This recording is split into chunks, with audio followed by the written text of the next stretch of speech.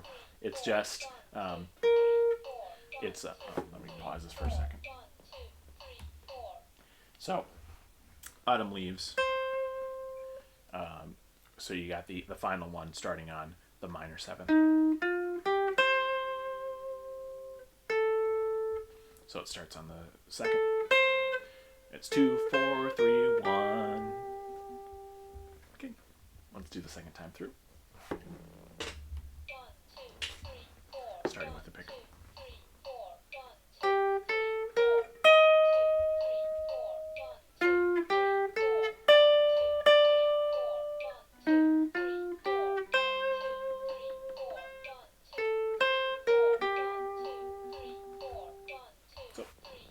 That's the first part. As I said, there's a reason why Autumn Leaves is a very beginner-friendly song. The first and most obvious is technically we don't really ever get out of G minor in this song. You can. Yeah, you can literally play a G minor scale over the entire thing and it won't sound too bad. Kind of like Blue Bossa in that regard, except for some chords in Blue Bossa. But the song, a good portion of it, you can just use a G minor sound over it. Again, maybe being more careful about the notes you include. But the song is very in the minor key. Now the second part, what would I call it? It's kind of like the B section. It's kind of like A, B. It's kind of the whole form. But it's pretty simple. It starts a half note under, half step under G, so on F sharp, and it just kind of does this walking up. So it's actually that's not true. It eventually gets to walking up, but the first part is going up to the second, going down to the fifth under, and coming up. So it sounds like this.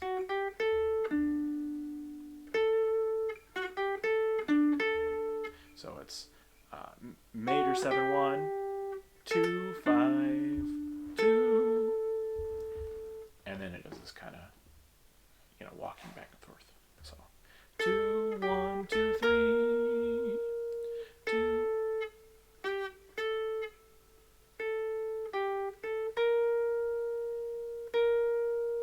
and then it goes 3, 2, 3, 4. Oops, I messed up.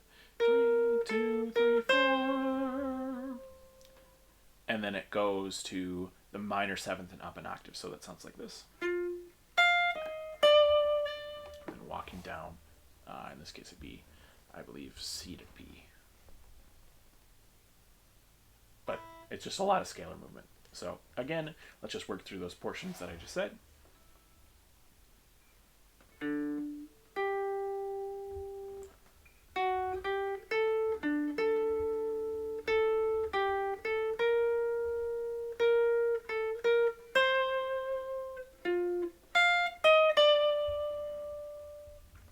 then it does another thing where it goes a half note below where you just were. So it goes, what would that be? Sharp 4, 5. It gives a minor 6. So sharp 4 to the fourth, to the second. So let me just play it and then we can, analyze it. So it's.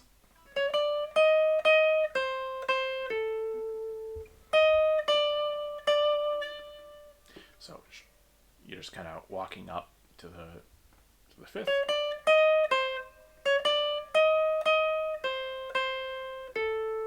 So it's 6,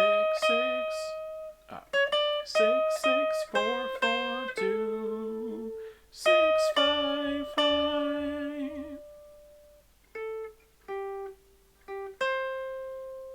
So 1, 4.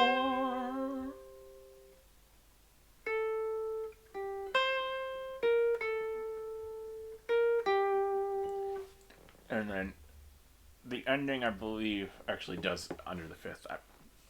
As long as you get to the 1, it's fine. I think I think everybody kind of plays with the ending there, but I think as it's listed here, it goes.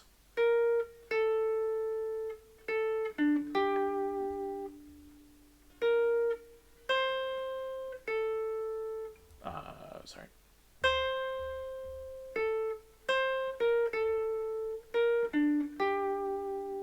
Wait, no. 3, 5, 1. So starting back from these long tones.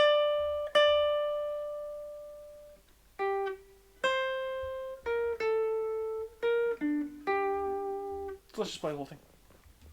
I think Unreleased is pretty simple. Not necessarily meant to be, how to play the song, but just kind of going over it all. That it's a lot of scalar movement. It's very, very, natural minor sounding. Again, except for that one part that starts on the sixth and repeats the pattern. But yeah, let's just play it through it once.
So really easy to play. So, in fact, I should add a box on my thing about the melody in particular. I can say yes. Well, maybe not. Maybe I'll practice a little bit more. But again, the melody here is so easy. In terms of the chords, again, it's jazz. It's well known as kind of like a beginner-friendly song. Autumn Leaves Many Times is the first song you learn. It's a lot of 2/5s. Starting, of course, with C minor 7, F7, so that's a 2/5, pointing, of course, to B flat. And of course, the chord after that is B flat major.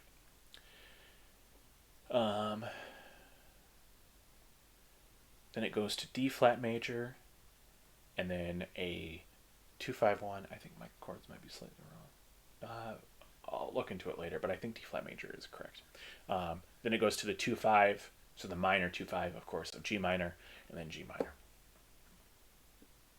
Okay, the second ending is the same. But it ends in a 2-5, and it turns out that the B section is very similar at 2-5 to G minor, 2-5 to B flat, 2-5 to G minor, with a nice turnaround, which happens to be, what would that be?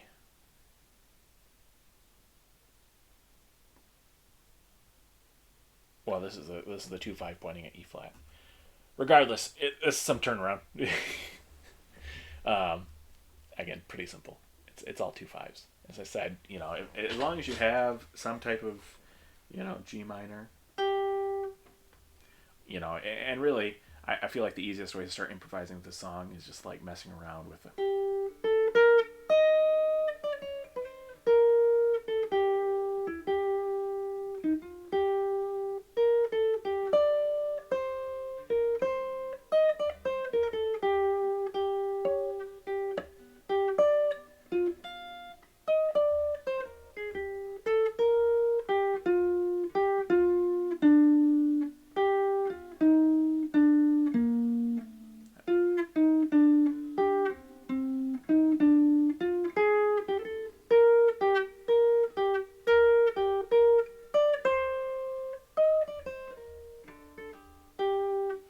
So like those type of ideas, maybe not necessarily the most accurate, but so I hope you can see why I'm not too worried about adding this. That I don't think we're necessarily going to have to go too deep into autumn leaves, but it's something good to add, and I want to add it to my repertoire. So let's move over. Oh, it could happen to you. Let's just play along with it a little bit. In fact, I might have to open it.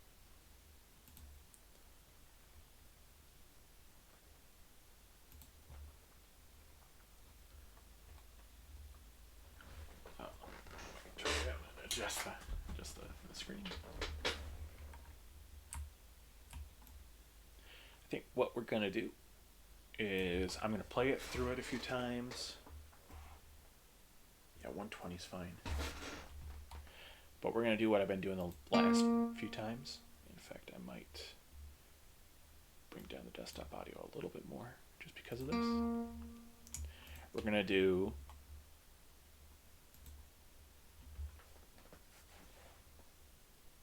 what do I want to do?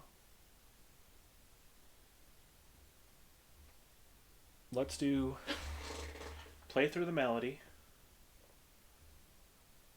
2 choruses of improvisation, and then play the chords on the last way out. I think that sounds good.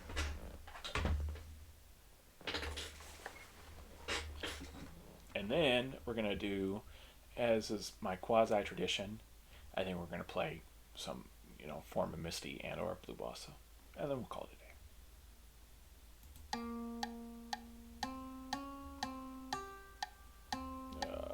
Give me the last 4 bars.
worried about the audio.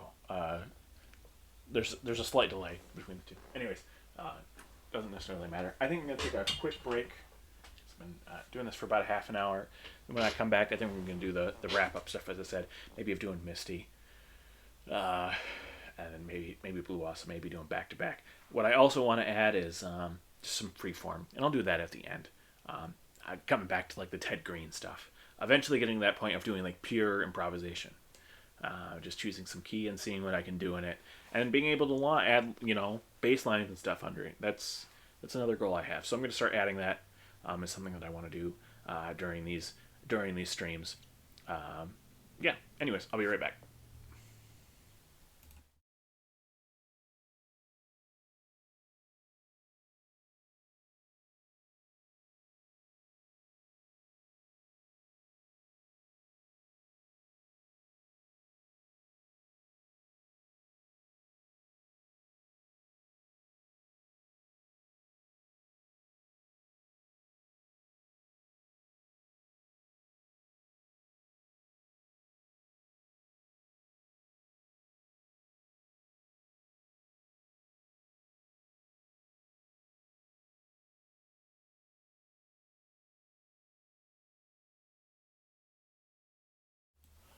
Alright, I am back with my headphones off because I don't think we're going to go back to the desktop anymore.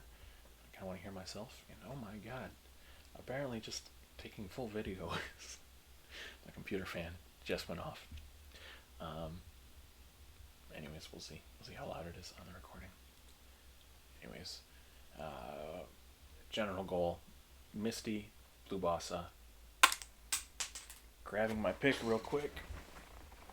Oh, thankfully, landed close to me. I said freeform improvisation. There's something else I wanted to say. Man, what was it? Well, I'm going to play and hope I remember. Alright, anyways, let's start with Misty. Actually, I'm going to do it fingerstyle.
Let's start here.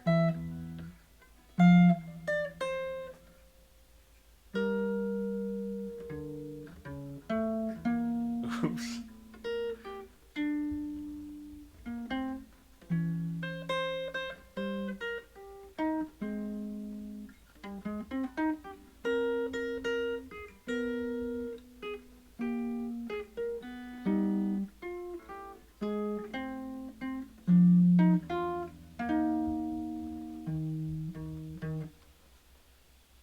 The resection is kind of rough. As you can tell, I am indeed human. Yeah.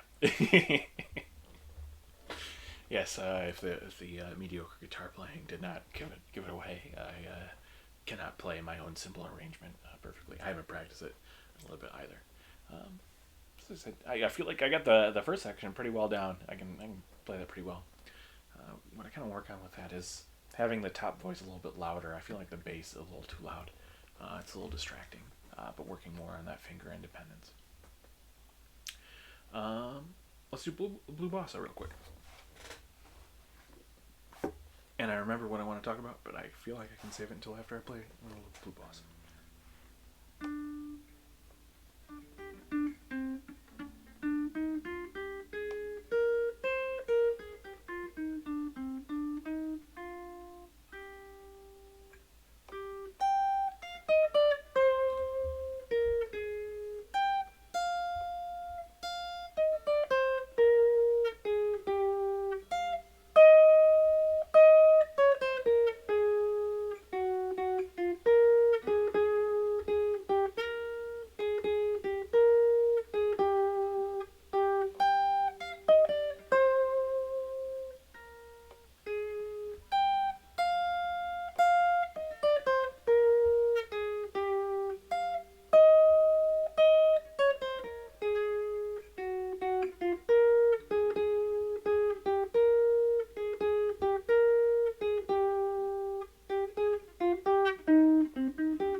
A simple arrangement. Also, again, my computer is, man, it is really going off. I don't know. I do not know what is currently open that is really driving it. Anyways, we'll see. We'll see how the audio is after. Hopefully, it's not too bad. I did remember what I wanted to say eventually, especially with the stuff where I'm saying, "Oh, name a key." I eventually kind of want to build a tool. Oh boy, really bringing in my own coding experience into it. Of just like, because eventually, as I said, I want to be able to just randomly pick 3 of these, really committing to the jazz studies bit here, but pick 3 of them at random and just play them on stream eventually. Again, maybe we'll generalize this because I don't have one yet of the 5, but maybe once I get 2 of them, as I said, adding them to the list. I think when we'll start just the 2 of them, we'll just add them, playing them every session we do, like we just did with Misty and Bossa. But eventually, I don't, once the actual audition part of this, not a true audition, but just mimicking it, being able to pick 3 at random, and that'll be the jazz studies portion of it. Or maybe we'll just do all 5. Who knows? But I want to build tools like that, and the most important in this case is, as I said, which key are we gonna do? Well, I want to build like a randomizer, and that's easy enough for me to build, where we just hit a button, it gives me a key. Major or minor, random. But in this case, let's play D minor. Let's just improvise on D minor, and let's do. I want to do.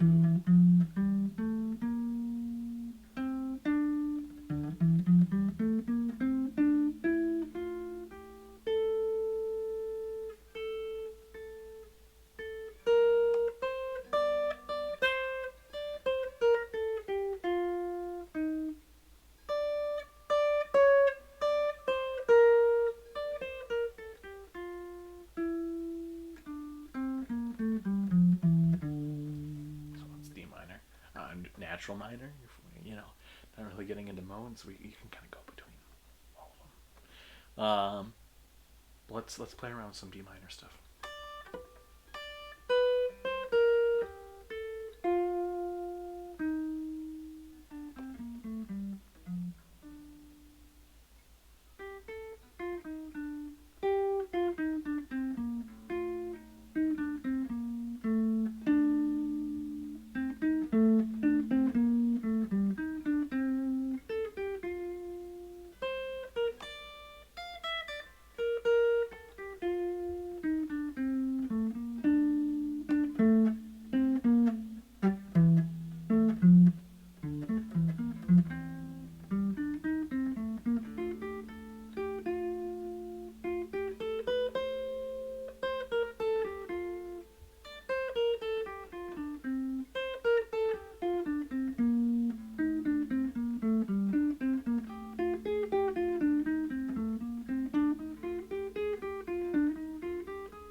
I feel like I did that pattern already a few times.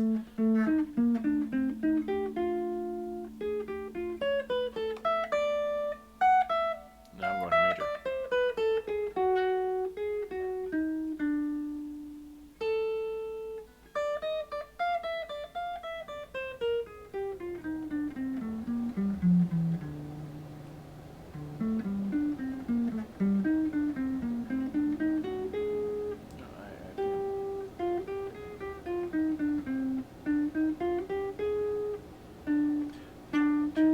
Actually, I think it's 1, 2, 3, 4, 5. Wait, am I wrong? Playing in D minor, right?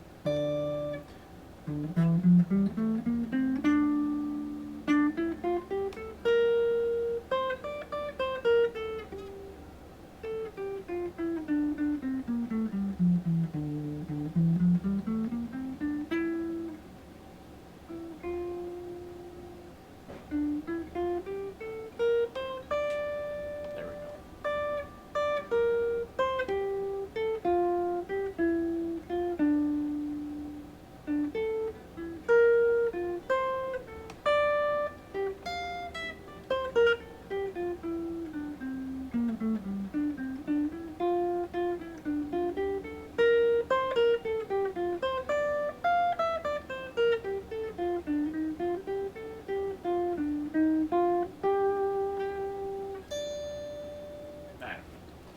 So, maybe I'll share a link. Lucas Barr, I think, made a video I really like explaining this concept. But I'll just keep working on D minor. Just a random key. I actually really like the sound of D minor. D Dorian is one of my favorites. Maybe it's I feel like Kind of Blue has something in. Maybe it's no, isn't so what? E flat, D flat, or something like that. Maybe it's E flat and D. I don't know where. Why I'm so found. Maybe it's because on trumpet it's so easy to improvise in D Dorian. So maybe it's actually C Dorian that I like the sound of the most. But anyways, the goal, the timeline on that, again, just that was like dummy, like really simple, brainless, just working through lines. And eventually being able to take that stuff and add in chords on the lower notes, right? Like, again, it probably won't sound the best, but even stuff like, the easiest thing is to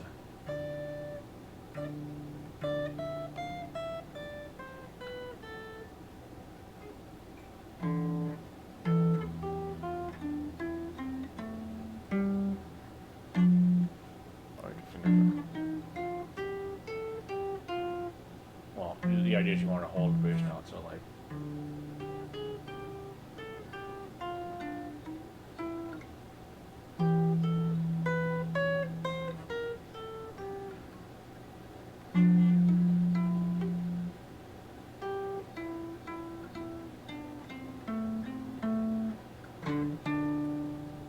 Right, being able to move bass lines. Building up, chord melody type ideas, but gaining more flexibility and actually being able to do kind of like a piano that like the stuff it's much harder on guitar, but how would a piano think about improvisation? Well, on their left hand, on screen it looks to the right, but this is my left hand. They're doing the chords. On the other hand, they're improvising. The analogous idea on the guitar is you have some top line, where you're actually doing the improvising, and then on the bottom you're doing some type of bass line or some type of movement to make it interesting. And you can think of easy patterns as I was doing, just starting on C or starting on D and walking up the scale. But hypothetically, as you get better, you can actually move the bass line and do like counterpoint. Anyways, that's the basis for the exercise, and I'm probably going to move it to the start because it's also a pretty good warm up for me. Anyways, I think that's where I'm going to leave it today. I thought this was a good session. I'm going to talk about the Rolling Stone stuff. Again, kind of crazy to me. That some of the widely regarded best guitarists in the world are not on that list. Anyways, hope you all have a good night. If you're watching on YouTube, thank you for making it almost 2 hours in. But yeah, all right. See you guys later.